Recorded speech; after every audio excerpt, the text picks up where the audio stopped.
And I think that's just important for people to understand. There are so many different ways that you respond to loss, and the grieving styles is one of them.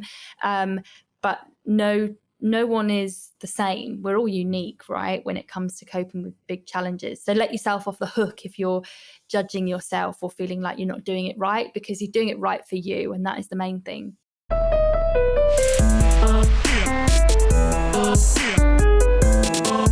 Pick it up, pick it up, pick it up. Howdy, everyone. It's your host, Polly Siegel.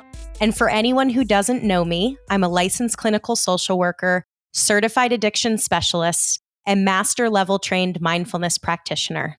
I own a counseling practice in both Colorado and Illinois, and I specialize in trauma, OCD, and anxiety. If you live in either of those two states, feel free to reach out to me for a consultation and we can begin the therapeutic journey together. Now on to the good shit. Welcome to season 3 of Shit Talkin' Shrinks. Gosh, I'm so excited. I will be featuring experts in the healing space, and we're discussing a variety of mental health topics, the human experience, and society at large, while creating levity along the way. Get ready to laugh, learn a lot, and change your life for good. Hello, everyone, for another fabulous episode of Shit Talking Shrinks. I have 2 guests that I've been very excited to chat with, coming all the way from Australia. So their voices sound way better than mine. What can I say? I know. But that's Australian accents are just so hot. Do you guys feel that they're hot or no? Well, I'm originally from the UK, so Im's going to have to take all of the praise for this one. Coming in here with my sexy accent. No, I would say it's not at all. I find it really hard to listen to. If I'm watching a TV show and the actors are Australian, it just doesn't hit as well as the US, I don't know, or the UK. I don't know. I just don't, not for me, but I love the American accent. What can I say? Right. We like what we don't have, right? And I think that applies to a lot of things in life. So one last thing about Australian accents. So I studied abroad there, back in 2011, but I loved the accent so much that whenever my dog is annoying me, like whether she wants to play fetch or she wants to do something, I tell her, get fucked. You do that really well. Yeah. And Where did you study? I was at UNSW in Sydney. Oh, okay, nice. Whereabouts did you live? Were you on campus or? I was in Randwick. Oh, yes. Oh, yeah, we know Randwick. Nice. Okay, wait. So formal introduction. I have Sal and Im today, who are the co-founders of Good Mourning. It's hard, Mourning, but Mourning. And they're grief educators, and they really want to make the topic of grief conversational and relatable. And today we're going to be focusing on non-death related grief, because an episode a few months ago featured just the topic of loss in sort of the more stereotypical way that we think of grief, which is losing someone. But grief comes in so many different forms, whether it's a divorce or losing a job. Again, we'll get into it, but I think where we want to start is talking about the myths, and debunking those myths are really important, because I think society has really given us a false impression of how to grieve. And yeah, so where do we start when it comes to the myths? I think just understanding that grief isn't just felt after a death. That's a big myth and a big misconception that society has. And we often don't associate those other types of losses with grief. So you wouldn't think I'm grieving moving house or I'm grieving a job. We don't often associate those. So yeah, what a lot of people don't realize is you can actually experience grief that can feel similar to the grief that's felt after somebody dies. So that's the first misconception. Yeah, people often don't realize, say if they lose a job or they have a relationship breakdown, they firstly, like Im just said, might not realize that what they're experiencing is grief, because we're not educated about what grief is and how grief shows up. So I guess a big myth is that grief is just an emotional experience, or that grief is just sadness. Grief is so much more than just sadness. It's a myriad of emotions. It is all-consuming at times, and you might feel all of the emotions all at once. You might feel anger, you might feel jealousy, you might feel nothing, you might feel numb. And grief is, so it's emotional, but it's also physical. It's really physical, and you feel it in your body. And I think that took us both by surprise when we lost our mums and kind of entered the world of grief, is that we learned that it all shows up. It shows up in your body. And I think since then we've gone through other things in our lives that have been lost, but not a death loss. So we call them living losses, right? So you're still alive and you're losing things like, it might be even like COVID, right? A lot of us lost freedom and our sense of security and safety and our plans. And that's tiring and draining. And now that we do the work that we do, we realize that actually grief shows up in so many ways. And if you're going through a really challenging life change, a really tough circumstance, it's really important to know that you might be feeling it in your body as well as your emotional state. Yeah. Well, and it's so interesting because, when we hear the word grief, it has a lot of heaviness to it, and it almost feels like it has to be something catastrophic. And when I went through a health journey, I arrived at some point with the doctors where they had said to me, you're going to have to cut out gluten and dairy. And I am one of the biggest foodies you will ever meet. And I truly felt grief giving up the two food groups. And this might sound silly, this might be an eye roll, but I felt grief around like, oh my God, I'm not going to get to experience this again. And I have to do it because, health is obviously more important than just the enjoyment of taste. So I think it really comes in really small ways and then, of course, huge ways.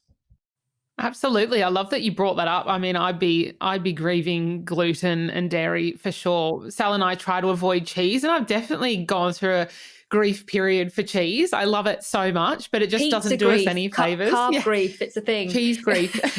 Gluten grief.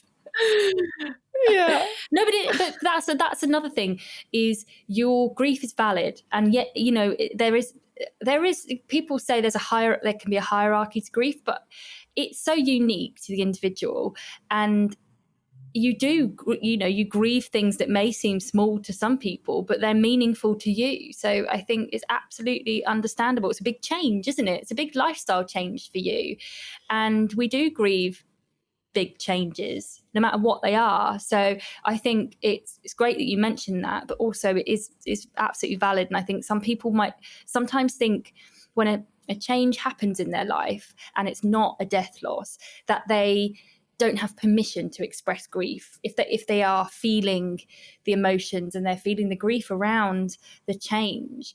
And I think that can then be quite isolating. Absolutely. And what was so fascinating is, when I was going through it, friends, I would share with them, like, I'm feeling like grief around this. This is like really shaking me up because all my favorite restaurants and all my favorite dishes, like, there's such an enjoyable experience to that. And they'd like roll their eyes and be like, Paulina, calm down. But I think, like you said, it's being able to really hold space that grief is very individualized and it's very specific to the person and how they're processing whatever is, triggering or whatever stimuli is in front of them. So when we think about, I love how you both phrased it around was it living grief? Living losses. Living losses. So when we think about that, when you're doing this work as educators, what does it typically look like? If you could give listeners maybe an expansive list around how it can show up. It's much similar to, I guess, what we talk about with the grief that is felt after a death. You can feel really lonely and isolated if you're experiencing a living loss. And often there's a term called disenfranchised grief, which I think is attached to living losses as well, whereas society doesn't recognize that what you're experiencing is grief and it's not validated or acknowledged, which can make the experience really isolating and lonely. So you feel like nobody gets how I'm feeling. It's not validated. So you feel like you're in it on your own, which can be really tough. And grief is really, it is a lonely experience. And like Sal said, it can be a whole range of emotions, from anger to sadness to envy of other people that can still eat gluten and dairy. It can show up in a lot of ways, and ways that we often judge ourselves as well. And I think, yeah, it's physical too. It's exhausting when we're going through big changes in our life, whether that is the loss of a job or the breakdown of a relationship. It's physically exhausting. And then when it's not recognized by society, and you're having to, show up and perform and do all your social activities as normal, and people aren't acknowledging that, hey, you might be going through a really difficult time, it just sort of compounds that feeling of loneliness and isolation. So it can show up in a lot of ways. Sal, did you want to add anything to that? Yeah, like it might show up as sadness, but it might show up as irritability or maybe withdrawal. You might not feel like doing the things that normally bring you joy. Grief can mirror symptoms of depression, and it is separate from depression, but they do share some similar commonalities. But it might be, irritability. You might feel lethargic. You might struggle to accept the change. There's lots and lots of different ways it can show up, and it's so unique to the individual. But I think it's giving yourself permission to acknowledge what has happened, and that it is what you're feeling is valid. So often I think that we just push the feelings down, and we just want to get on with things, and we don't always give ourselves the permission to feel it. Or might think that, it's just gluten, it doesn't matter, there are bigger things to worry about, or there are other things that people are going through. But I think giving yourself the space to actually process is really important, and something that we actually don't do enough of. Yeah. Yeah. And it makes me think about my journey through life, which has been a lot of health issues. And my health issues have created limitations and have stopped me from doing the things that I love and I care about. And to me, that is inherently grief as well. For many years, I wasn't able to do any plyometric exercises or anything high intensity because of, a leg condition I had. And I don't think we think of grief when it comes to health, but for me, it very much so showed up fiercely. And I just think about all these departments where it's almost like we don't give others permission to label it that way. Stereotypically, we have in our minds, well, this is grief and this is not. And it's like, it's a load of shit, obviously, because as humans, we're experiencing it. But I think it's fascinating how we've been told what's appropriate to, is it appropriate to feel grief in the X or Y situations? And then we determine what's okay and what's not. Yeah, and I think, for you would have been grieving what you thought you could do, your plans for the future, your sense of what your life was going to be like, right? If you have limitations or the things that you wanted to do, that's hopes and dreams and ideas that might not be able to come to fruition. Of course you're going to grieve that, right? You're going to feel that sense of loss for an imagined future or an imagined present. And I think that, I'd love to know from you, like, what sort of do you think came up for you in terms of how your grief showed up when you got that medical, it's not a diagnosis, is it, that you can't have gluten? But when you got that, like, how did you feel? What came up? Yeah, well, I can certainly say with my leg condition, it was a lot of a feeling of injustice. That was really visceral for me. Like, this is not fair. I shouldn't be at 15 years old, not able to climb a hill. Like, that's just wrong. And that injustice was paralyzing, and it really haunted me because I kept grappling with it's not fair, it's not fair. I think that was also paired with a feeling, of jealousy. Like, at 15 years old, everyone else can do whatever they want physically because their body is, healthy and they have their whole life ahead of them to exercise. And so I think the injustice, the jealousy, I think there was a lot of anger with God I remember having at 15 years old a lot of like conversations with the universe, like, why me? Am I being punished? I think that was an experience too of I did something wrong. And because I did something wrong, now I'm being punished. So there was a lot of more of like the psychological and cognitive components of it, of almost bargaining with, well, maybe if I had not stole that candy bar when I was 12, then maybe God wouldn't be punishing me now, right? Which is silly as I look back, but at the time it was like, it felt really real. I love that you brought that up. It's actually a normal experience to have, and especially if you're young as well and you experience a loss or a big life change, you can have all sorts of thoughts like that. Like, I lost my mum when I was in my 30s, but I remember I would think, oh, it's hard to explain, but I would have almost, yeah, almost like it was a punishment, or exactly what you were saying, like I'd done something to deserve this, and then you feel a bit of guilt, and it can be really confusing and complex. And that's what we love to educate people on, is normalizing all of the things that can come up for you, all of the complicated thoughts and emotions and feelings. It's all normal, and often we can judge ourselves and be really hard on ourselves. But yeah, grief is incredibly complex. It's not just sadness, what people who haven't experienced loss may, think it is, but it's a whole range of weird thoughts and feelings. You can feel like you're going crazy sometimes. And I remember doing a lot of comparison, like, okay, well, this person, like, as a way to make myself feel better, like, well, at least I have legs. There are some people that are born without legs. Like, I found myself trying to make myself feel better by looking at other people with worser conditions or experiences. I don't know if that's something that you guys see. Yeah, I think it can be a form of minimization. And I think there is, there's one element of always being, I guess, conscious of what others are going through in terms of their situation and suffering, and being compassionate towards others. But I think trying not to compare is really important when it comes to coping with grief and difficult life changes, because our circumstances are obviously so unique and individual to us. And when we compare our grief and our situation to other people, we can minimize our experience. And that can sometimes inhibit us from actually dealing and coping with our grief. If we think, oh, it's not as bad as other people's, then we might not process what's actually going on for us. So I think it's that giving yourself that grace of allowing yourself to accept that you are in grief, and that what has happened to you, that it's okay to feel grief.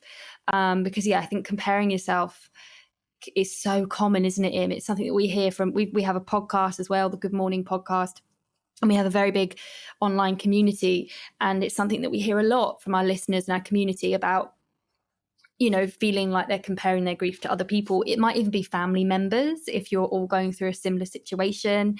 Maybe it's a relationship breakdown or a job loss. And that can be really difficult, can't it, Im, to work through.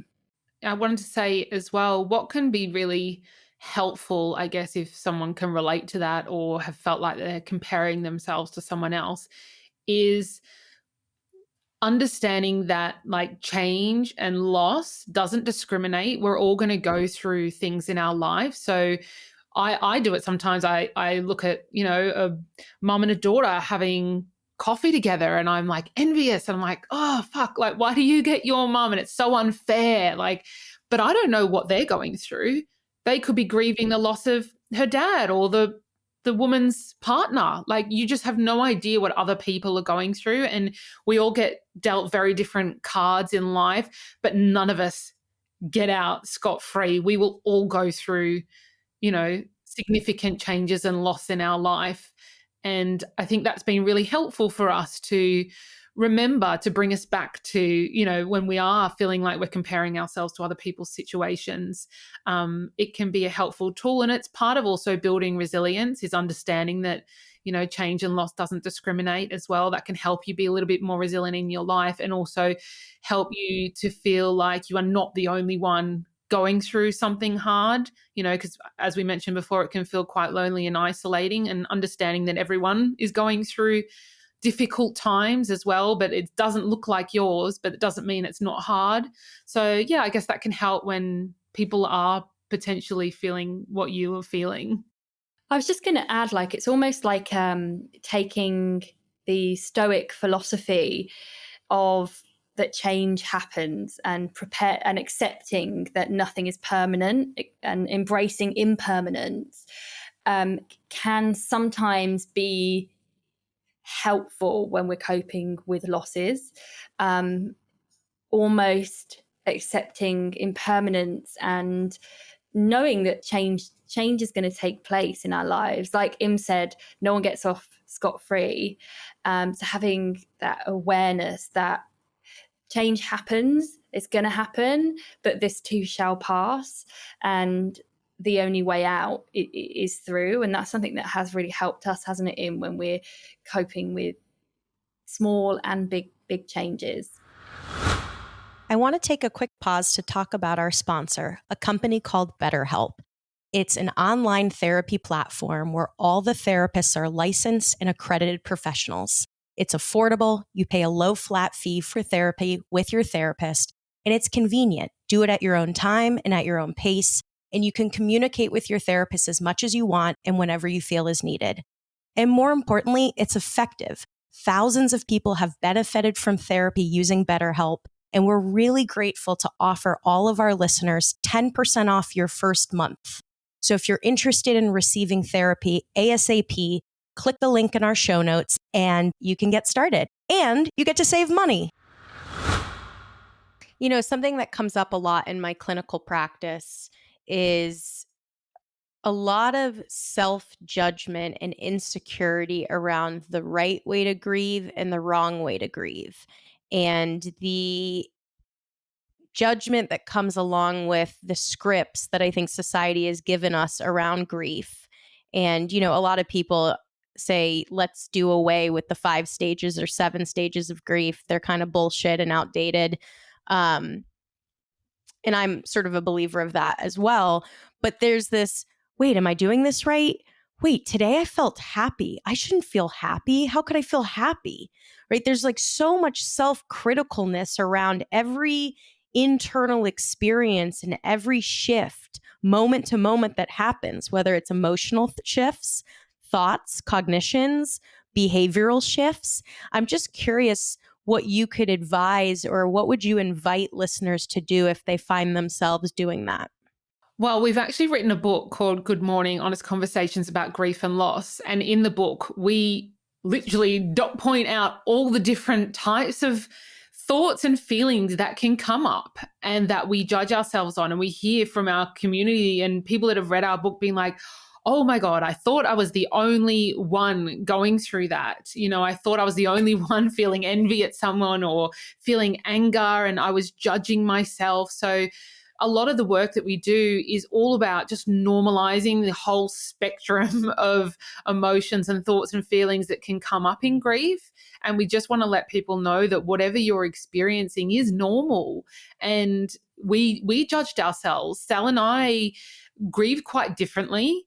And Sal is quite a practical griever. So there's different grieving styles as well, which we can go into. But she was able to go back to work and function and show up and do a good job, whereas I wasn't. And I was on the floor. I was an emotional mess and I was angry and all these things. And we were both judging ourselves, thinking, oh, I should have my shit together a bit more. Why can't I do that? And Sal's like, why have I got my shit together? This is a bit weird. I'm still grieving my mum, but on the outside, it's probably not looking like that.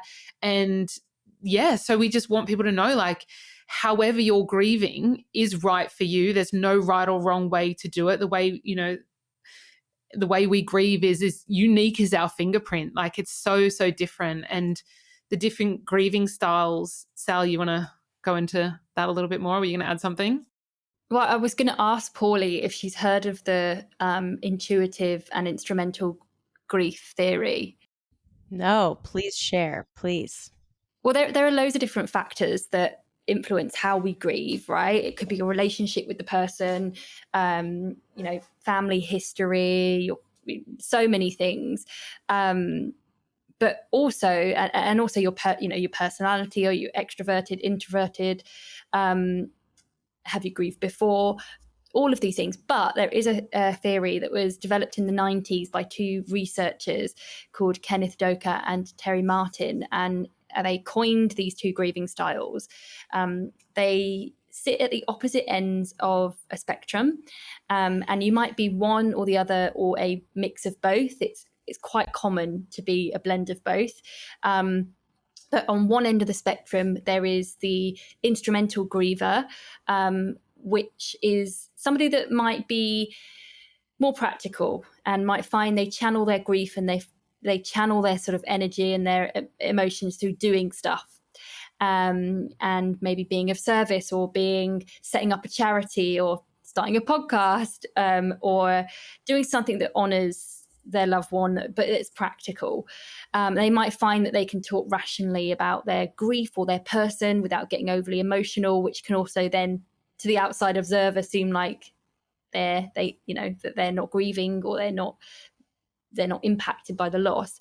And then on the other end of the spectrum, you've got the intuitive griever who might be more outwardly emotional, can't help but feel and express their emotions. They need to talk about what's going on internally for them. They seek comfort from other people. They need to support and they need to surround themselves with others. They might find that they verbally express their grief more so.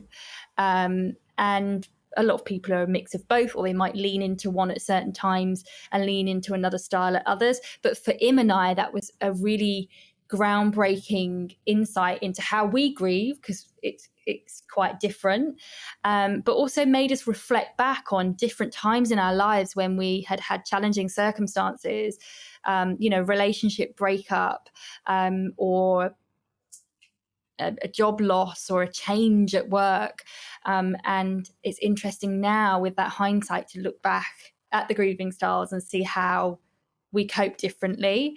And I think that's just important for people to understand. There are so many different ways that you respond to loss, and the grieving styles is one of them. But no one is the same. We're all unique, right, when it comes to coping with big challenges. So let yourself off the hook if you're judging yourself or feeling like you're not doing it right, because you're doing it right for you, and that is the main thing. Which grieving style would you say society celebrates most? Probably the intuitive. I would say that there is this, I don't know if it's celebrating the most, but it's, I think, portrayed in popular culture maybe more so, or there is an assumption that grief is the crying on the floor, staring out of windows, sobbing all the time, very sad. I think that's probably more of the assumption of what grief is like, right? And I think I was more instrumental in my early days. I had to sort out my mum's estate. I basically grieved via a to-do list, and I judged myself. And I think some people probably thought that I was unfazed, or because I wasn't overly emotional in front of people, or I was able to, I held my shit together pretty well. I do think that I was judged, and I think society can expect us to be unable to function. Would you say, Im? Would you say that's... Yeah, if you Google grief and then you go to Google Images, majority of women are staring like longingly out a window, and men are like holding their heads in their hand. So I think that's what society expects grief to look like. But as Sal mentioned, for her, it looked like going back to work and firing on all cylinders and doing a really good job and practical tasks for her mum's funeral. So I think people outside may have even been judging Sal, being like, why are you not on the floor? Or why are you not crying? And people can assume that if you're not crying, you're not grieving, or that you're over it, which is absolutely not the case at all. Grief can look like so many things. And it doesn't, if you're not crying or showing outward emotion, it doesn't mean that you're not grieving. Yeah. And I think we spoke to an amazing psychotherapist called Megan Reardon Jarvis, who she says that to grieve is a verb, and you grieve by doing So, for example, if you lost your job, you were made redundant, let's say, some people might need to wallow in that loss and feel that emotion before they can get out there and get back on the horse and go job hunting.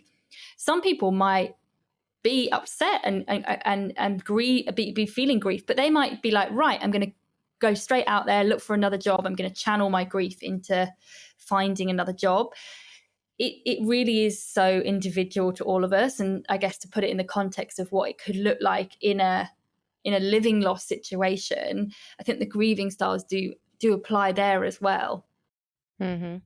The thing, though, that I find interesting, and maybe the caveat to the one that's more it sounds like, of how society portrays it, feeling very emotional and overwhelmed by their emotions, is that it only feels like society gives you a certain amount of time to be that before then it's deemed as inappropriate. Yes. Yep. Probably shortly after the funeral, we get until it's, well, if we're talking about death loss. But yeah, society doesn't really make room for grief or make space for it. And we don't quite know how to support people through it. And I think that probably comes back to those 5 stages as well that you touched on, or even the 7 stages. But yeah, it's a big misconception is that grief is on this linear timeline and we get to a point where we reach acceptance and then we move on with our life. But that's not the reality at all. So what people may not know is those 5 stages of grief were identified by Elizabeth Kubler-Ross back in the 1960s in her book on death and dying. And those stages were actually observed in her patients who were at the end of their life. And so they were never actually intended for the bereaved. And so people who are grieving are going to Google searching, what's wrong with me? Am I ever going to feel okay again? And sure enough, everything just takes them to the 5 stages. So then they start judging themselves thinking, oh, well, I haven't, hit acceptance, or I haven't moved past anger onto the next stage. And so you think that you're not doing grief right. But yeah, grief can take a long time to process and there's no timeline to it, how long it takes. You may take someone else. And if you're grieving the death of a loved one, that's actually lifelong, which as well society doesn't realize. You'll miss them forever. You'll grieve that person forever. And, it's important to talk about because like you said, we don't get a long time to be emotional or, yeah, there's a long way to go in terms of support that we need, I think, definitely. Yeah. I grew up in a Jewish family, and so you may know this, you may not, but when someone dies, you sit Shiva for 7 days, right? It's like Judaism gave them 7 days to like feel your feels, get it all out, and then move the fuck on. And it's just so interesting to think about 7 days. Yes, and people come in and out of the house, don't they? And you're not allowed to, you're not allowed to wash or cut your hair, is that right, during that time? Yeah, for more Orthodox or observant Jews, yes, there's certain stipulations around that. But again, everyone comes to you and you in theory, receive their love and support, and then you did it. And you got to get back to life. But you're not doing Shiva for losing a job, are you? You're not doing that for the breakdown of a relationship. Like, we need some traditions coming into place for other losses in our lives too, Totally. So that just came to me because I've had a few family friends in Kansas City. That's where I grew up that have sat Shiva very recently, and I was thinking about that. I'm like, 7 days, huh? What were we thinking? Much better than we're doing in the West. We just have the funeral and that's really it. We've got true. a long way to go. Yeah. Yeah. We love though that you cover the mirrors, don't you? The mirrors are covered in the house so you can't see yourself. I think that's fascinating because when we were deep in grief, we couldn't even recognize ourselves in the mirror. We have this joke that we got grief face. Like, it actually like ages you and you lose the color in your skin and your eyes. And Sal's face, she said, was like puffy and round and the shape was different. So I think we need to do a bit more mirror covering for sure in those early months especially. Or maybe that's just like the full embrace of like, look at the pain I'm experiencing and the mirror reflects that. And that really is a testament to the love that I had. for whatever that was, the love that I had for gluten, the love that you had for the person that passed. I mean, it truly is to me, and just a confirmation of the deep, deep, fierce love that you had for whatever is gone now. Something that I know we're going to be wrapping up soon, but something that you may know, you may not. That's okay. I'm going to take a risk here. What do you feel like is the evolutionary purpose of grief, if you were using an evolutionary lens? Oh. Well, I mean, we actually covered grief and sex in a podcast episode, and some people want to have sex when they're grieving. There's a term actually called widow's fire, where it's like kind of on heat when you lose a partner. But then also other people just couldn't think of anything worse, and Im and I fell into that camp. And so we asked our friend, who's a psychotherapist, like, why is that? Why do some people want, to have a lot of sex and others couldn't think of anything worse? And she said it's like a primal desire. Some people have a primal desire to procreate when they've lost. Their grief is almost serving as a procreation sort of tool. But I think ultimately, we are relational beings as humans. We love, and the grief, I guess, I don't know from an evolutionary perspective whether it's just, I don't know. I guess we grieve the people that we love. We grieve our pack. I'm a bit stumped on that one. Im, have you got any thoughts? I'm going to go for a really different answer here. Going to be quite woo-woo. How woo-woo can we go on your pod? Oh, get hella woo-woo on me. Something that helps me is thinking that, and this is going to be quite controversial because a lot of grievers, like a lot of people say, like, not everything happens for a reason, right? And I agree with that. Not everything happens for a reason. But something that has helped me is thinking about these big changes and these losses that we go through in our lives. Well, me personally, it's taught me a lot of lessons, and I feel like I'm a much better human after going through hardship. And I know that's not the experience for everyone, but I don't know if there's some evolutionary process there where we are supposed to grow and change. It's like a rebirth.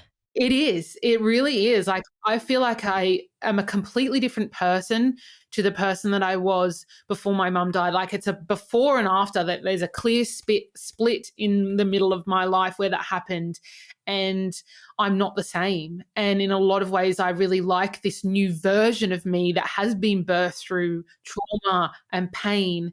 It's taken a lot of work to get there, but I don't know if there is some process that we're supposed to go through to grow and look at life through a different lens. That's better than my sex theory. I've just Googled it. And shall I read out what Dr. Google has spit out? Yeah. I Googled evolutionary purpose of grief, and the first thing that's come up is the reward center in our brain that keep us happy together, keep us bonded by making us sad when we're apart. In this sense, evolutionary biologists have suggested the protest phase of grief lasts long enough for us to search for our loved one, yet is short enough to detach when hope is lost. That's just made me more confused. And the existence of mechanisms like grief ensure the stability of important social bonds. Yeah, there's something to it. I've always wondered that. I'm like, because I think about emotions all the time through evolution, because we're just animals. That's the bottom line here. And everything serves a purpose. Like crying serves a purpose. It helps the parasympathetic response get activated, right? Like it's our rest and digest phase. Everything is purposeful and intentional through the way that we've evolved. So maybe I'm just planting a seed for you guys to do an episode on your fabulous podcast on the evolution. It's a great question. We've never been asked that question before, so I'm going to go and research that. So thanks for giving us some food for thought. Sure. Well, I know that we have to wrap up. Is there anything else that you want to leave listeners with before we sign off? I think just if you're going through any loss, doesn't have to be a death loss, just know that, it's okay to feel grief. And if you want to come and hang out in a really supportive community, you can find us at Good Mourning Podcast on Instagram. That's morning with a U. And we are on all social platforms. Our podcast is called Good Mourning, and we're on all podcast platforms. And yeah. Amazing. And just to add, I will have all of their info and the magic that they give to the world in the show notes. So you don't have to worry. It will all be there. But Im, what were you going to say? Oh, no, Sal covered it off there, but just thanks for having us. And we love that you're talking about living losses as well, because a lot of people don't even know about it and doesn't get enough airtime. And yeah, it's often difficult, and especially with like relationships, if you're estranged from someone or you're going through a friendship breakdown, like there's no endpoint to that. It's a non-finite type of loss, and it can be really difficult. So it is important to recognize that what you are experiencing is grief, and it's valid, and that you're not alone. Yeah. Gosh, now that you brought up the last part about friend changes and friend loss, God, that hit home. That's visceral for me. But that would take another 35 minutes. But I'm hoping that, listeners are able to feel seen. They're able to acknowledge their own internal experience by these living losses and really understanding them within themselves with more compassion. And to know that if you haven't identified it as grief, perhaps giving yourself permission to start labeling it that way, because it really would honor what's happening within. So thank you for coming on my show. I am so excited that this is going live and that people have this information. Share it with friends. It will all be on social media, and we will catch everyone later.